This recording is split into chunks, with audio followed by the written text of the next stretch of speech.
Hello बच्चों। Sir ये क्या बोलने लग गया? उम्मीद करता हूँ कि सारे लोग ठीक होंगे।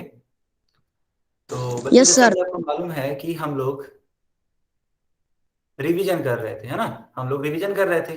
तो सर रिवीजन के इसी क्रम में हम लोग अब पढ़ने वाले हैं 9 and 04, है ना, यानी कि चौथा चैप्टर। इस चैप्टर का नाम क्या है?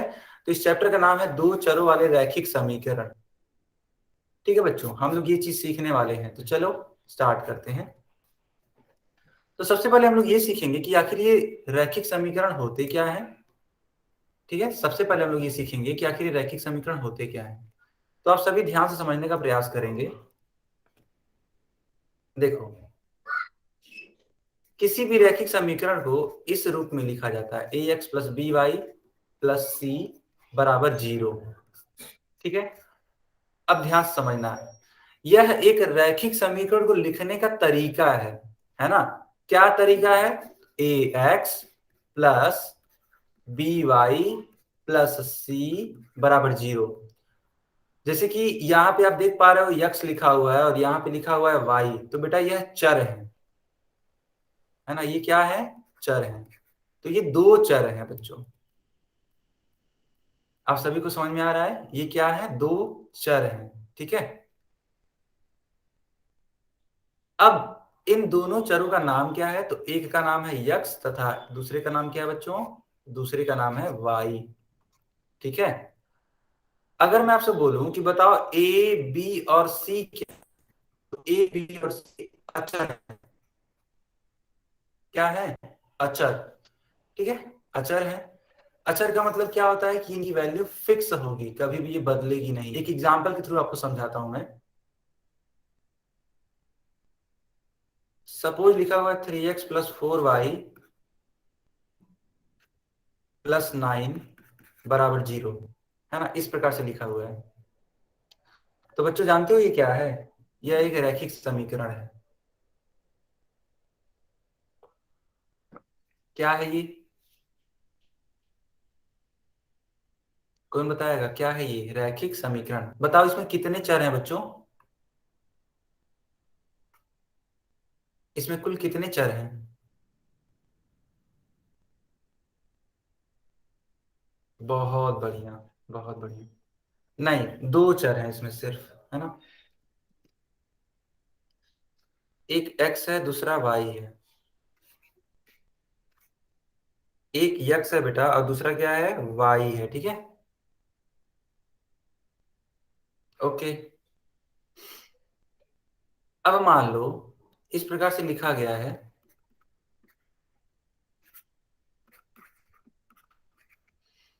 ठीक है, इस प्रकार से लिखा गया है और इसमें पूछा गया है कि बताओ ए बी और सी का मान क्या है। तो क्या बताओगे आप?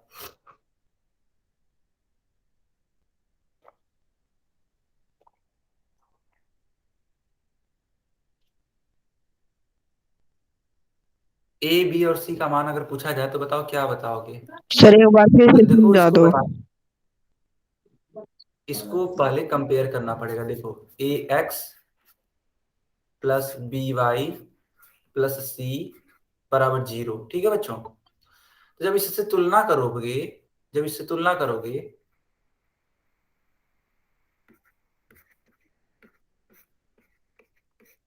तो तुलना करने पर ए का मान क्या आएगा? तो बेटा ए का मान आएगा 3। ठीक है, बी का मान क्या आएगा? तो बी का मान आएगा 4। और बच्चों सी का मान क्या आएगा? सी का मान 9 आएगा। क्या सारे बच्चे सीख पा रहे हैं?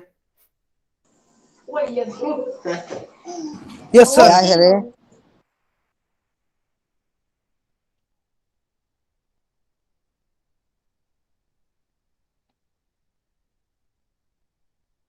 ठीक है, ओके ओके, बहुत बढ़िया।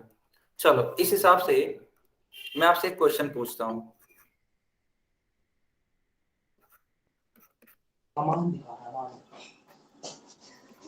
क्या बताओ करे? बताओ यहाँ पे ए बी और सी का मान क्या आएगा? आप सभी बताएंगे।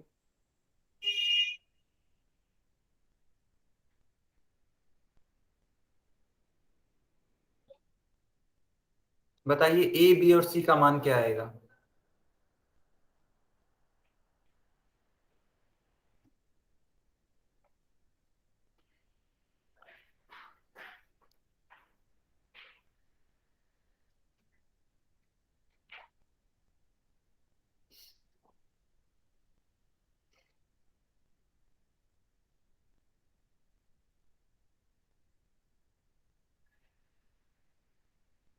मैं पूछ रहा हूं क्या और आप लोग उत्तर दे रहे हो क्या।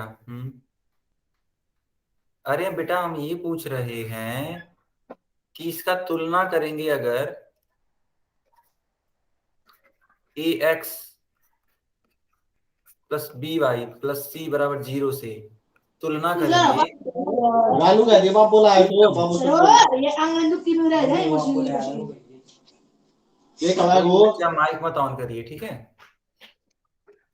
कोई बच्चा माइक मत ऑन करिए। ए बी और सी का मान क्या होगा, तो देखो ए का मान क्या होगा, तो ए का मान 3 ही तो होगा। बी का मान क्या होगा, -4। और अगर सी का मान पूछा जाए तो 10 के बराबर आएगा। क्या आप सभी को इतना समझ में आ गया। Yes sir.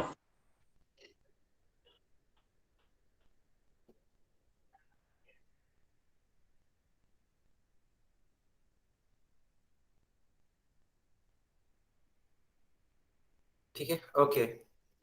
तो अगर इतना समझ में आ गया तो इस क्वेश्चन को करो।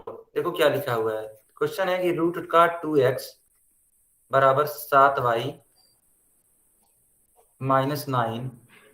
ठीक है, अब इसको a x plus b y plus c बराबर 0 के रूप में लिखना है। ठीक है, कैसे लिखेंगे ध्यान से समझना।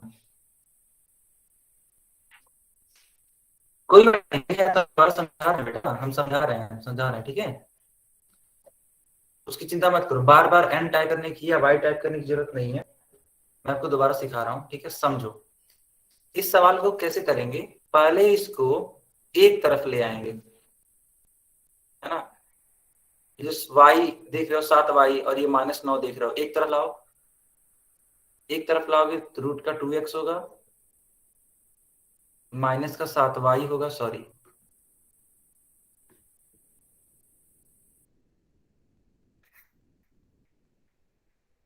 प्लस का 9 होगा बराबर 0। ठीक है, इस प्रकार से होगा। अब तुलना कर दो, इस समीकरण से तुलना कर दो, जो कि क्या है, रैखिक समीकरण है। तुलना करोगे तो देखो ए की जगह पे क्या लिखा हुआ बेटा, √2 लिखा हुआ है। बी की जगह पे क्या लिखा हुआ है, -7। सी की जगह पे क्या लिखा हुआ है, का आंसर है। अब समझ में आ गया। नहीं, चिन्ह के साथ लेना है सचिन, ठीक है। तो बी की वैल्यू -7 आएगी, ना कि केवल और केवल 7। आ गया अच्छे से।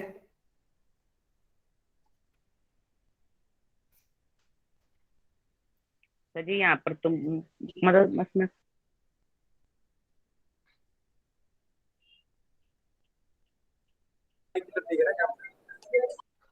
कोई भी बच्चा माइक मत ऑन करिए, ठीक है। ओके बच्चों, चलो इस क्वेश्चन को सॉल्व करो और इसका आंसर करो आप लोग।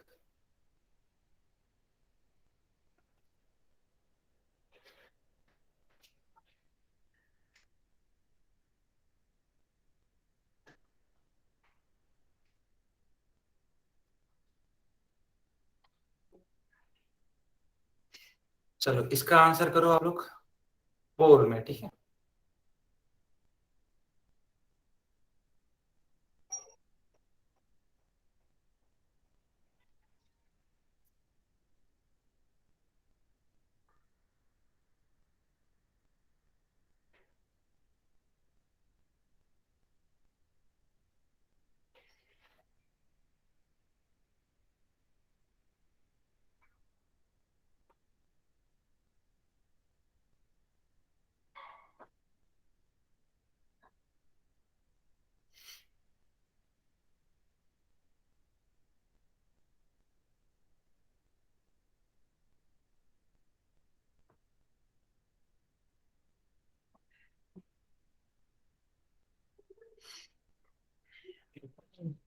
बाकी बच्चे भी बताइए।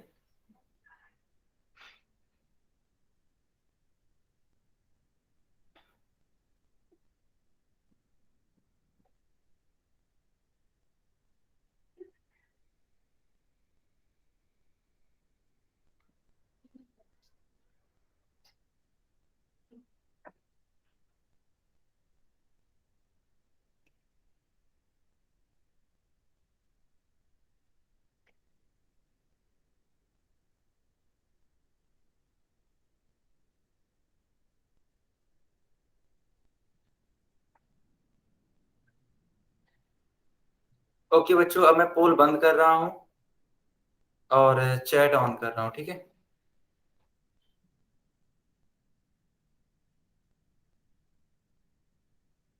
अच्छी बात है। देखो लिखा हुआ है कि समीकरण 7x + 5y = 3 का कितना हल होगा। क्या सिर्फ और सिर्फ एक हल होगा तो उसको बोलेंगे यूनिक सॉल्यूशन। दो हल होंगे तो टू सॉल्यूशन। ढेर सारे अनंत हल होंगे तो उसको बोलेंगे इन्फिनिटली मेनी सॉल्यूशन। और अगर एक भी सॉल्यूशन नहीं तो बोलेंगे नो सॉल्यूशन। तो इसका करेक्ट उत्तर क्या होता है, देखो। जब भी आपसे सिर्फ और सिर्फ एक इक्वेशन दे दिया जाए, है ना, सिर्फ और सिर्फ एक इक्वेशन इस प्रकार से, अब पूछा जाए बताओ इसके कितने हल होंगे, तो आप हमेशा बताना कि इसके अनंत हल होंगे। या फिर आप ऐसे भी बोल सकते हो कि अपरिमित रूप से अनेक हल, ठीक है। तो करेक्ट आंसर कौन सा होगा, सी वाला बेटा करेक्ट आंसर होगा। क्या आप सभी को समझ में आ गया, ठीक है। तो ये याद रखो कि किसी भी अगर एक रैखिक समीकरण है, ठीक है, मान लो इसी प्रकार से लिखा हुआ है जो क्वेश्चन, तो इसमें आप यक्स और वाई के अलग अलग मान रखोगे ना, तो ये पूरा का पूरा समीकरण संतुष्ट होगा, सेटिस्फाई होगा।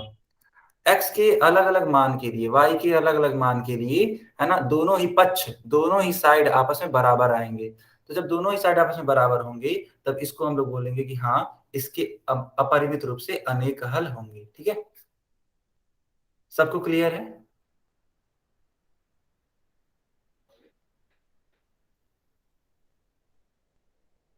बढ़िया, ठीक है। ओके ओके, चलो बच्चों इस क्वेश्चन को सॉल्व करो, क्वेश्चन नंबर 3। मैं चैट बंद कर देता हूं और पोल ऑन करता हूं, ठीक है। पोल में आंसर करिए इसका।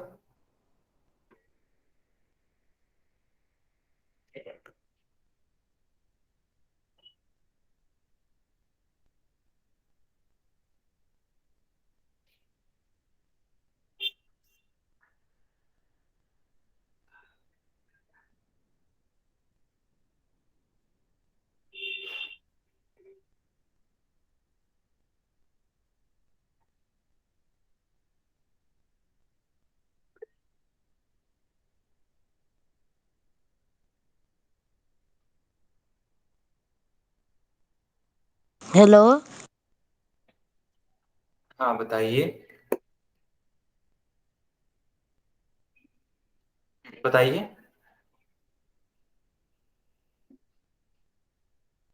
किसी का कुछ डाउट है।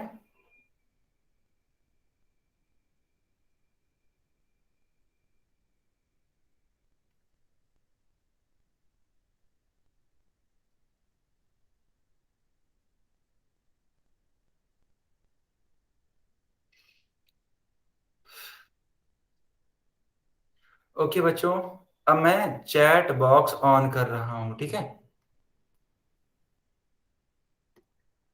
चलो इसका उत्तर दो आप लोग चैट में।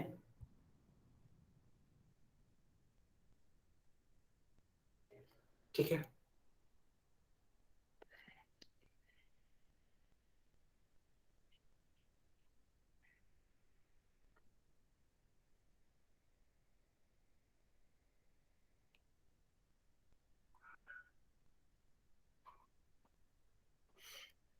ठीक है बच्चों, अब इस क्वेश्चन को मैं सॉल्व करके बताता हूँ, ठीक है। इस क्वेश्चन को सॉल्व करके बताता हूँ। देखो लिखा गया है कि 2x + y = 10 का हल नहीं है,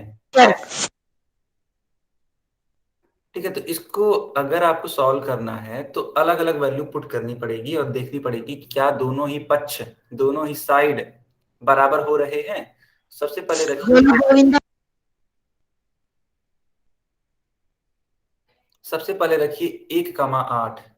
ठीक है, सबसे पहले रखेंगे क्या बेटा, 1, 8।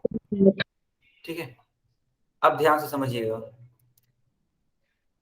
अगर ये आप रख रहे हैं, इसका मतलब यक्स का मान क्या है, एक्स का मान 1 है, और वाई का मान क्या है बच्चों, तो वाई का मान 8 है। ठीक है, तो 2 × एक्स का मान 1, वाई का मान 8,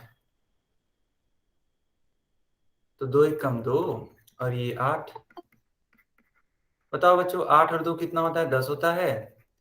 दोनों ही पक्ष, दोनों ही साइड आपस में बराबर है या नहीं है, इसका मतलब कि 1, 8 इसका हल है, जबकि आपको बताना है कि कौन इसका हल नहीं है। आपको समझ पा रहे हो आप, ये जो चीजें हम आपको बता रहे हैं। Yes sir. ठीक है, यस सर। ठीक है, कोई भी बच्चा चैट सेक्शन में बात मत करिए, जैसे कि गोलू गोविंदा करके है, तो आप बात मत करो, अदरवाइज क्लास से बाहर कर दिए जाओगे तुरंत। चलो, हम लोगों ने देखा कि 1, 8 रखने पर दोनों ही साइड बराबर हो रहे हैं, इसका मतलब यह तो हल इसका नहीं है। चलो, अब रखते हैं 4, 2, जो कि बी वाला ऑप्शन है ना, इसको चेक करते हैं कि क्या इसका सॉल्यूशन है, क्या इसका हल है।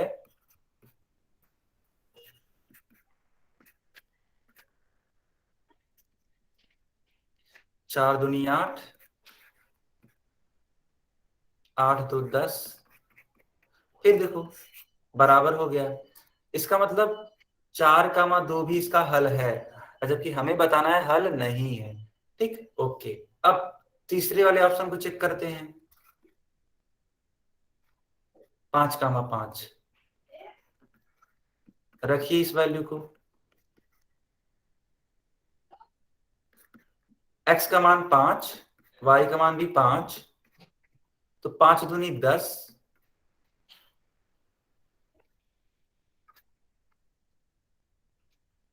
तुम बताओ बच्चों, क्या कभी भी 15 10 के बराबर हो सकता है, तो उत्तर है कभी नहीं। इसका मतलब इसको रखने पर यह दोनों ही पक्ष आपस में बराबर नहीं हो रहे हैं, अतः सी वाला आंसर नहीं होगा, यानी कि सी वाला ही आंसर होगा। कहने का मतलब ये है, हल नहीं है ना, तो हल नहीं है मतलब सी वाला करेक्ट होगा। ठीक है,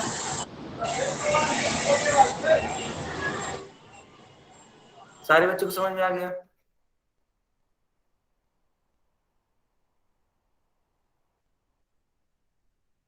गुड।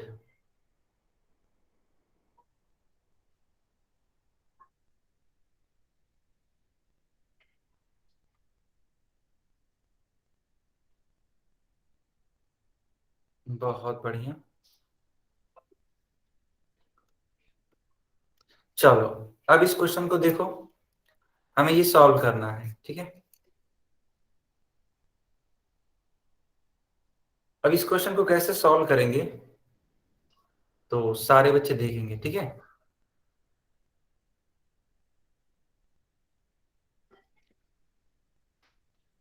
बेटा बताओ क्या दिक्कत है, काले कुमार ये जो भी हैं, बताओ। पिछला समझ हम्म, सर पिछला क्वेश्चन समझ में नहीं आया। कहाँ से नहीं समझ में आया, इसमें क्या दिक्कत थी बताओ। देखो हमने देखो हमने क्या किया, हमने अलग अलग मान को रखा। एक मान है सी वाला, इसको देखो तुम, अगर इसको देखोगे तो ये x हो जाएगा, ये y हो जाएगा, है ना। तो अगर आप इस मान को रखोगे दिए गए समीकरण में, तो देखना, x का मान रखो 5, y का मान भी है 5। अब इसको चेक करो, क्या ये दोनों साइड बराबर हो रहे हैं, तो 5 दूनी 10, 5 15, है ना, 10 5 15 हो जाएगा। तुम खुद सोचो बेटा, 15 10 के बराबर हो सकता है, तो आंसर है नहीं, नहीं हो सकता है। इसका मतलब जो 5, 5 है, इसका हल नहीं है। इसका हल नहीं है।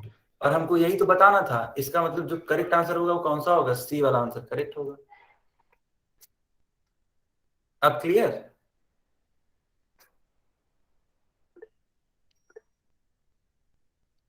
ओके,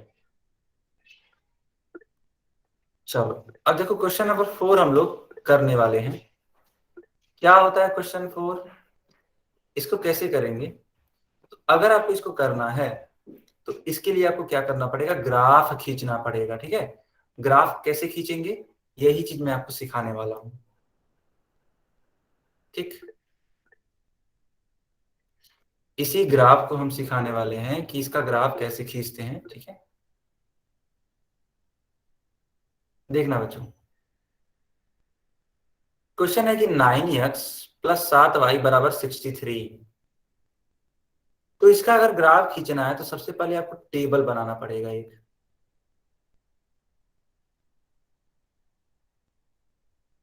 ऐसे एक टेबल बनाना पड़ेगा। ठीक है,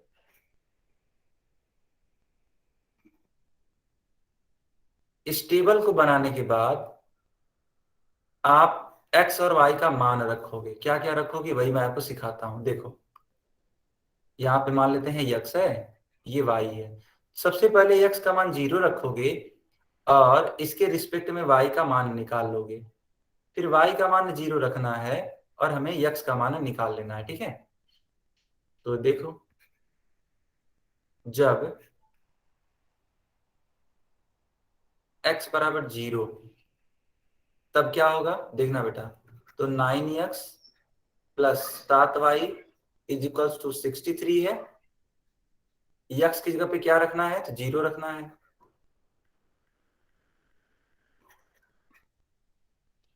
अब बताओ, 9 का गुणा 0 में कराओगे तो 0 हो जाएगा, यानी कि बचेगा क्या, सिर्फ और सिर्फ 7y। तो 7y इज इक्वल्स टू 63, तो y इज इक्वल्स टू क्या होगा बच्चों, 63/7, 63/7। तो y का मान क्या आ जाएगा, 9 आ जाएगा। ठीक है बच्चों, इसीलिए बिंदु क्या होगा,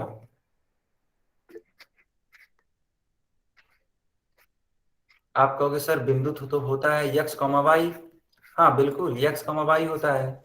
तो x कॉमा वाई, तो x की वैल्यू कितनी है देखो 0, y की वैल्यू कितनी है देखो 9। तो एक बिंदु हमें मिल गया 0, 9। बताओ बच्चों, यहां तक आपको समझ में आया कि अगर हमने x का मान 0 रखा तो x का मान 0 रखने पे y का मान क्या मिलेगा, तो 9 मिलेगा। समझ में आया सारे बच्चों को?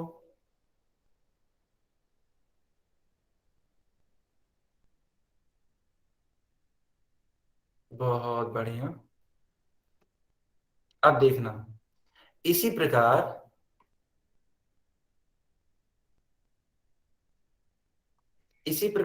y बराबर 0 रखो आप।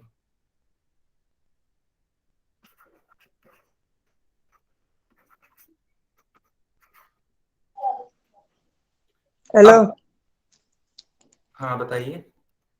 सर, समझ में नहीं आया, दोबारा समझाना। ठीक है, देखो यहाँ पे दोबारा समझा रहे हैं। लिखा हुआ है देखो, जब y बराबर 0 तो 9x प्लस 7y बराबर 63। वही चीज है बेटा, हम दोबारा समझा रहे हैं। देखो, अब यहाँ पे y की जगह पे 0 रखना है, ये रूल है। आपको ये चीजें फॉलो करनी पड़ेंगी अगर आपको किसी भी ग्राफ को बनाना है जो कि एक दो चर वाला रैखिक समीकरण है। तो 7 × 0 0 हो जाएगा।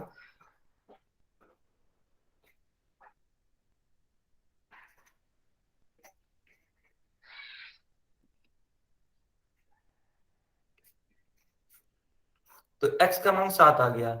इसलिए बेटा जो बिंदु होगा वो क्या होगा, तो वही वाली बात कि हाँ बिंदु तो x कॉमा y होता है। तो x का मान क्या है, 7 है, तो 7 हो जाएगा, कॉमा y का मान क्या है देखो, पहले से ही 0 था। तो दो बिंदुएं हमें मिल गई। यहां तक क्लियर है आप सभी को? अब इन्हीं दो बिंदुओं के माध्यम से हम क्या खींचेंगे, ग्राफ खींचेंगे। तो ग्राफ खींचने के लिए पहले आपको इस प्रकार से अक्षों को बनाना पड़ेगा। कौन कौन से अक्ष होते हैं, तो एक तो होता है यक्ष अक्ष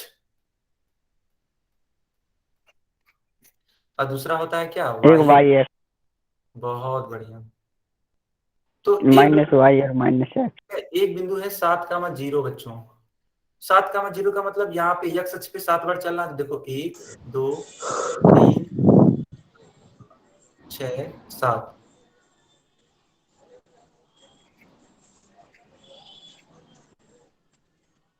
ये है 0,9।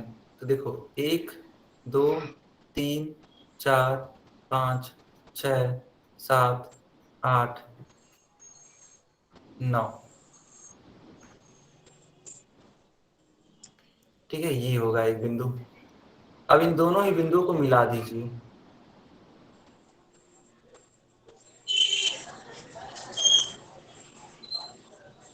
इन दोनों ही बिंदुओं को मिलाने पे जो रेखा बनी ना बेटा, इसी रेखा का नाम है 9x plus 7y is equals to 63। Yes sir. आप सभी को समझ में आ गया? Yes sir. ठीक है, माइक मत ऑन करो।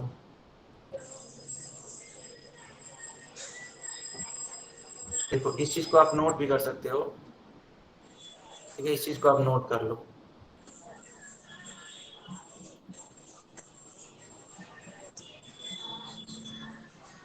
या फिर इसका स्क्रीनशॉट ले लो, या फिर इसको नोट कर लो।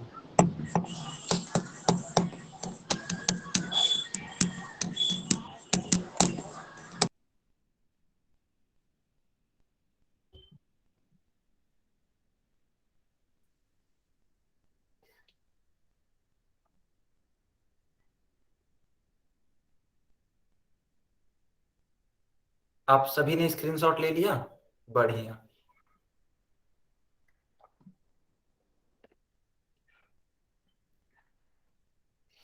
ठीक है, इस ग्राफ का भी स्क्रीनशॉट ले लो। ये जो ग्राफ है, इसको हिंदी में बोलते हैं आलेख। डंडा लेख। ठीक है, इसका भी आप स्क्रीनशॉट ले लीजिए। माइक मत ऑन करो, ठीक है, अदरवाइज क्लास से तुरंत बाहर कर दिए जाओगे। तो बच्चों, आपने देखा कि इस प्रकार से एक ग्राफ बनेगा। ठीक है, क्लियर है?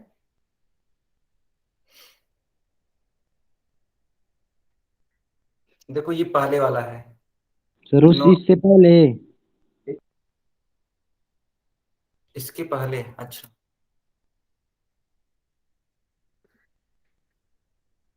ठीक है,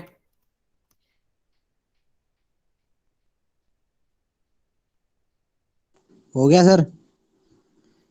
वो पुलिस गाड़ी से न्यूज कर दिया। हो गया सर।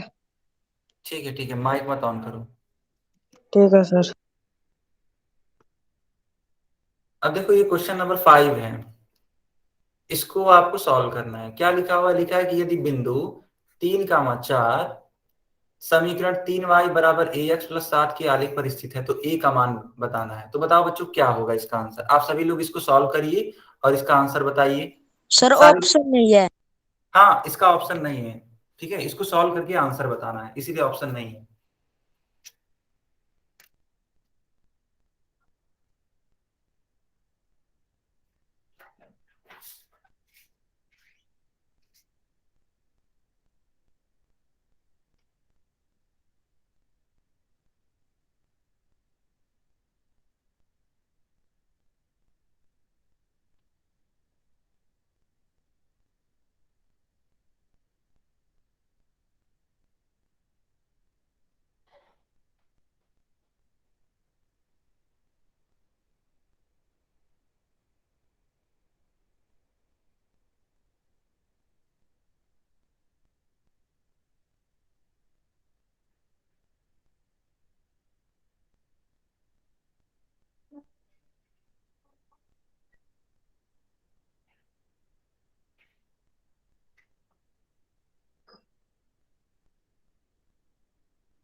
सारे बच्चे बताइए इसका उत्तर क्या आएगा।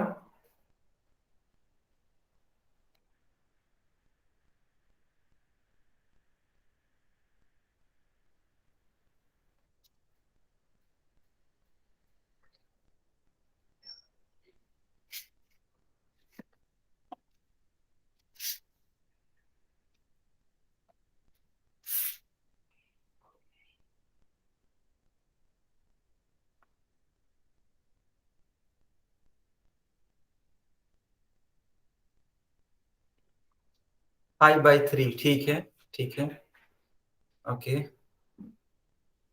17, नहीं नहीं नहीं। चलो मैं इस क्वेश्चन को सॉल्व करके आपको सिखाता हूँ, ठीक है। इस क्वेश्चन को सॉल्व करके मैं बताता हूँ। देखो देखो, लिखा हुआ है 3, 4 इस वाले रैखिक समीकरण पर स्थित है।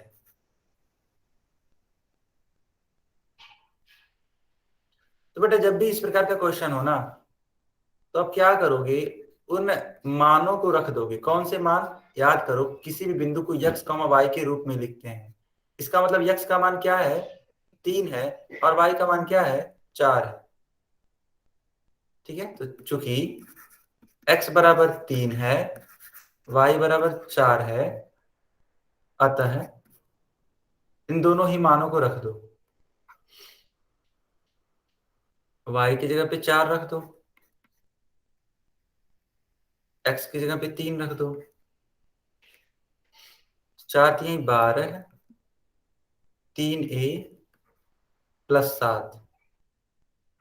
तो बेटा 3a का मान क्या आएगा? 12 - 7।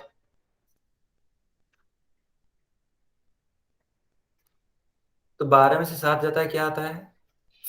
5। तो a का मान 5/3। ये आपका करेक्ट आंसर होगा।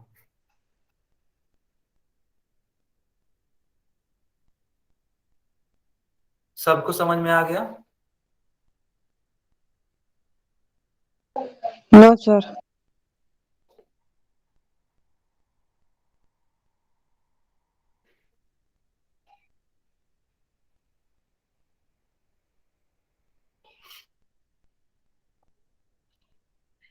ओके सर बच्चों। दोबारा समझा लो जी, समझ में नहीं आया।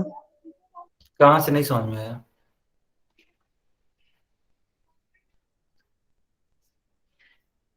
कहाँ से नहीं समझ में आया? आधा समझ में आ गया, आधा नहीं आया। अच्छा, ठीक ठीक, बताते हैं। ठीक है, बताते हैं।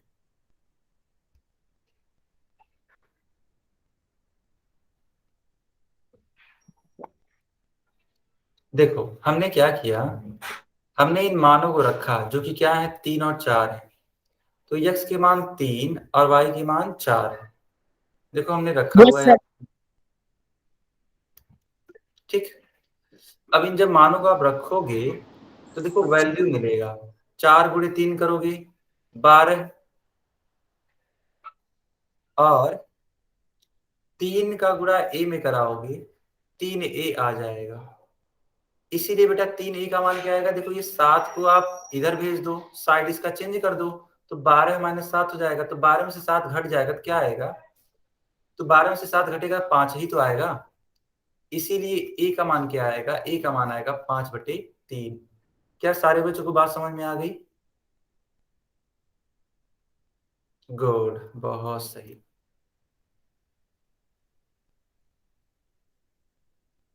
ठीक है, चलो अब इस क्वेश्चन को सॉल्व करना है। ठीक है, इस क्वेश्चन को सॉल्व करना है, देखते हैं कैसे किया जा सकता है इसको। सारे बच्चे देखिए, स्क्रीन पर देखिए। लिखा है कि समीकरण 2x + 8 = 0 का ज्यामितीय निरूपण कीजिए। ज्यामितीय निरूपण का मतलब है ज्योमेट्रिकल रिप्रेजेंटेशन। लेकिन कब कब? देखो दो कंडीशन है। पहला है एक चर वाला। सर पोल एक्शन नहीं, पोल में नहीं, ऐसे ही बताना है। Yes sir. ठीक है, और वैसे भी बताना नहीं है, मैं खुद आपको बता रहा हूँ। एक चर वाले में बताना है। तो बेटा सबसे पहले क्या करोगे आप? एक नंबर लाइन, एक संख्या रेखा बना लोगे। संख्या रेखा क्या होती है? देखो इस प्रकार से एक लाइन। ठीक है, एक लाइन बना लोगे ऐसे। ऐसा बनाने के बाद, ठीक है, ऐसा बनाने के बाद आप क्या करोगे? 0 लिखोगे, और इधर 1 2 3 4, इधर -1 -2 -3, है ना? इस प्रकार से बढ़ता चला जाएगा। क्या आप सभी को समझ में आ गया?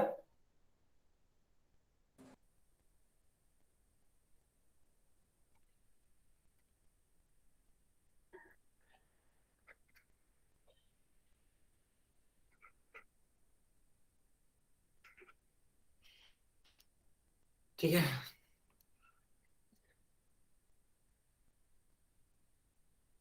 तो इस प्रकार से चीजें होती जाएंगी। अब देखना, समझना,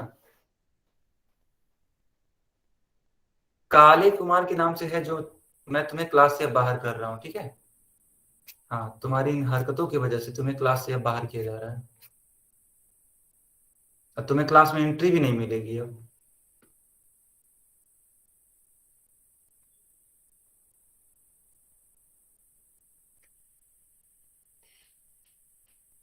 तो सारे बच्चे देखेंगे, आपको ये डिनोट करना था एक चरों वाले में। तो सबसे पहले इस प्रकार से आपने एक संख्या रेखा बना ली। अब क्या करो, इसको सॉल्व कर लो।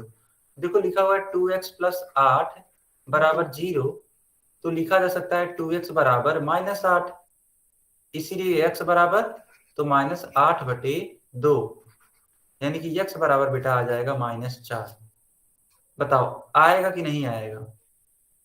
x बराबर क्या आएगा? -4। ठीक। अब जब x बराबर -4 आ रहा है तो इस संख्या रेखा पर देखो कहां पे मिल जाएगा ये -4। ध्यान से देखो, यहां पे मिल जाएगा ये। तो बस इसी को आप इस तरीके से कलर कर दो, डिनोट कर दो। यही ज्यामितीय निरूपण है ये। ठीक है, ज्यामितीय निरूपण। आप सभी को समझ में आ गया?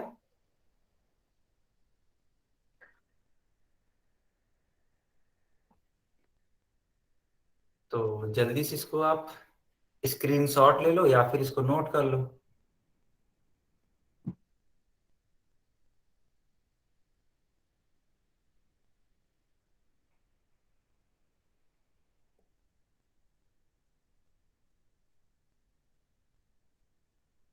सारे बच्चों ने नोट कर लिया या फिर इसका स्क्रीनशॉट ले लिया?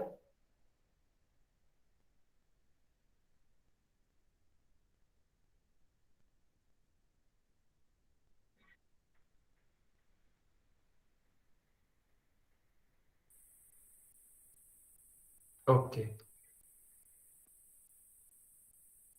अब ध्यान से समझना। अभी को आपने निकाला था ना बेटा, x की वैल्यू कितनी निकाली थी? वैल्यू -4। अभी ने आपने देखा भी कि हाँ x की वैल्यू -4 आ रही है। तो इसको डिनोट करने का तरीका क्या होगा? जब हम आपसे पूछेंगे कि बताओ दो चरों में कैसे डिनोट करोगे, कैसा इसका ज्यामितीय निरूपण होगा, तो उसके लिए आपको x अक्ष और y अक्ष बनाने पड़ेंगे। याद करो, इसी प्रकार से हम लोग x अक्ष और y अक्ष बनाते थे।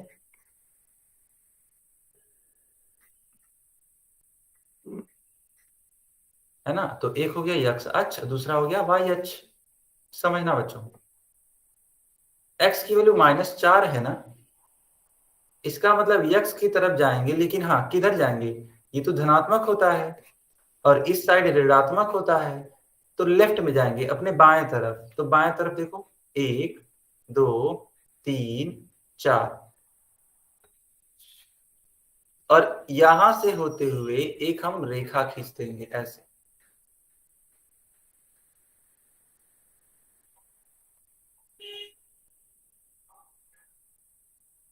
ये रेखा, और इसी रेखा का नाम होगा x बराबर -4।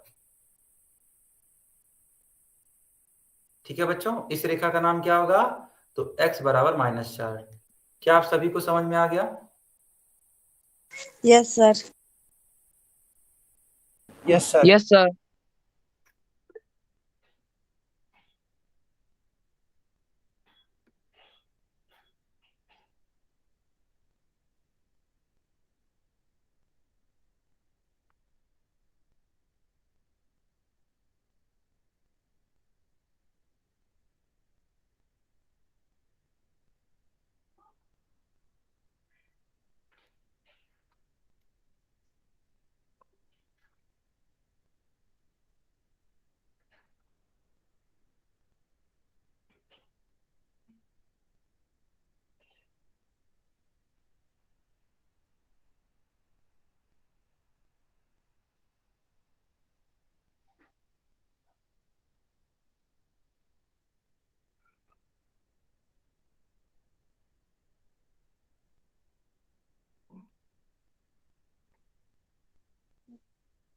क्या होगा सर?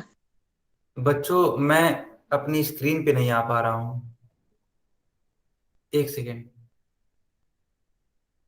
एक सेकेंड, हाँ ठीक है, अभी ठीक है। ओके बच्चों, चलो, तो आप सभी ने इसको नोट कर लिया या फिर इसका स्क्रीनशॉट ले लिया? Yes sir. Yes sir. ठीक है, ठीक है। Yes sir. Yes sir. एक सेकेंड बच्चों, एक सेकेंड, अभी आपको मेरी स्क्रीन दिखाई देगी, ठीक है?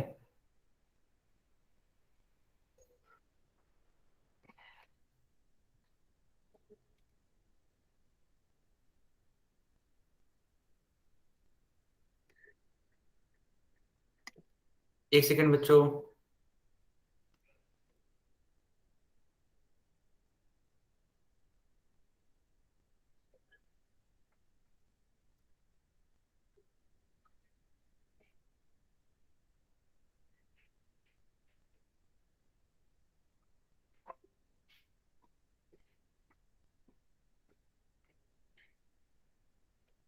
चलो,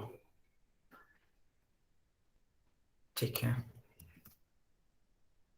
बच्चों, अब हम लोग कुछ इंपॉर्टेंट बात करेंगे, इसको बोलते हैं समरी, है ना? तो इस क्लास का जो समरी है वो आपको सिखाऊंगा कि इन सब चीजों में आपने क्या क्या सीखा। तो देखो, आपने सीखा है कि अगर कोई भी समीकरण है जो कि ax plus b y plus c बराबर 0 के रूप में लिखी गई है, तो यह कहलाती है रैखिक समीकरण। क्या कहलाती है बेटा? रैखिक समीकरण सर कहलाती है। क्यों? ठीक है, क्योंकि यहाँ पे यक्स और वाई की जो घात है वो जगाना क्रमशः एक है। जब एक्स और वाई की जो घात है बेटा वो क्या है? क्रमशः एक है, इसीलिए क्या कहलाती है? रैखिक समीकरण। इसमें कितने चर हैं? तो दो चर हैं, इसीलिए इसको बोला जाता है दो चरों वाले रैखिक समीकरण। ठीक है, चलो, अब आपको सिखाया गया था कि कोई भी रैखिक समीकरण है, अनेक हल होते हैं। ठीक है, यानी इसके कितने हल होंगे? अनंत हल होंगे, जिसकी कोई सीमा नहीं है। यहां तक आप सभी को समझ में आ गया? Yes sir. Okay, good.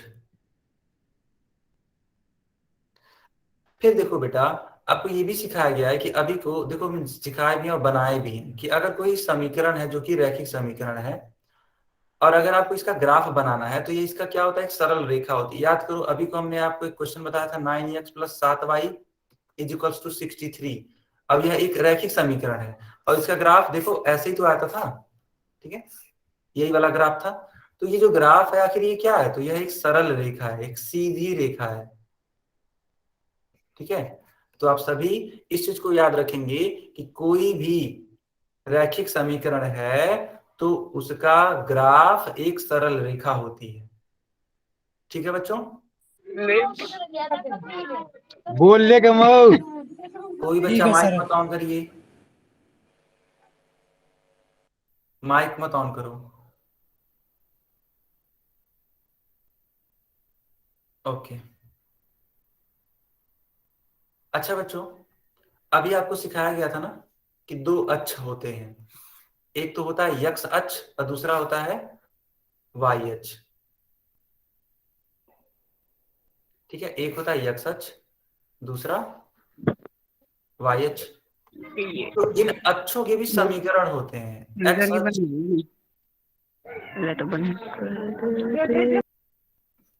ठीक है, इन अक्षों के भी समीकरण होते हैं। तो एक तो हो गया आपका यक्स अक्ष और दूसरा हो गया वाई अक्ष। अब इसका समीकरण क्या होगा यही मैं आपको सिखाता हूं। तो देखो बेटा, अगर आपसे पूछा जाए कि बताओ यक्स अक्ष का समीकरण क्या है, तो उत्तर होगा y बराबर 0। और अगर पूछा जाए कि बताओ y अक्ष का समीकरण क्या होता है, तो आपका उत्तर होना चाहिए x बराबर 0। ठीक है बच्चों, क्या आप यस सभी को इतना सर। समझ में आ गया? Yes sir. गुड। तो इन सब चीजों को आप नोट करते चलिए या फिर इसका स्क्रीनशॉट लेते चलिए। स्क्रीनशॉट ले लिया सर। ओके ओके, ठीक है। अब देखो, अगर मान लो बोला जाए कि x बराबर a का जो ग्राफ होगा वो क्या होगा, तो बेटा वह समांतर होगा y अक्ष के। कैसे, ध्यान से समझना। मान लेते हैं आपने इस प्रकार से ग्राफ बनाया है ना, और आपसे बोला गया कि बताओ कि x बराबर 4 का ग्राफ क्या होगा। तो आप क्या करोगे, मूल बिंदु से 4 दूरी चलोगे, क्योंकि +4 है तो प्लस x अक्ष की तरफ चलना पड़ेगा। यहाँ पे जाओगे और तब जाके यहाँ पे एक ऐसी सीधी रेखा खींच दोगे। इसी रेखा का नाम क्या होगा, x बराबर 4 होगा, है ना। इसी रेखा का नाम x बराबर 4 होगा। अब बताओ ये किसके समांतर है, यह y अक्ष के समांतर है या नहीं है, बताओ हाँ या ना। हाँ। ये जो ब्लैक वाली लाइन है बेटा, क्या वह समांतर है, बिल्कुल समांतर है। किसके समांतर है, y अक्ष के समांतर है वाई की। है ना। तो वही चीज मैं आपको सिखा रहा हूं कि अगर जब भी x बराबर a प्रकार का कोई समीकरण लिखा हो तो वह समांतर होता है y अक्ष के। तो उस हिसाब से अगर कोई y बराबर a समीकरण लिखा है तो यह किसके समांतर होगा, x अक्ष के। क्लियर है बच्चों,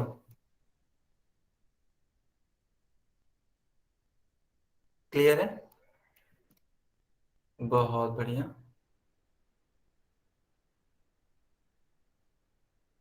ठीक है, अब देखो एक और इंपॉर्टेंट बात कि अगर कोई भी y बराबर mx प्रकार का समीकरण है तो वह मूल बिंदु से होकर के जाता है। ये क्या होता है, मेरी बात को समझना।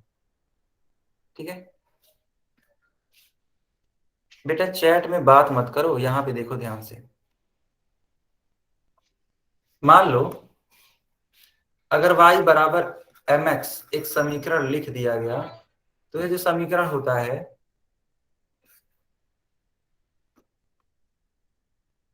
ये जो समीकरण होता है ना, यह एक सरल रेखा होती है, एक सीधी रेखा होती है, और ये सीधी रेखा हमेशा मूल बिंदु से होकर के जाती है।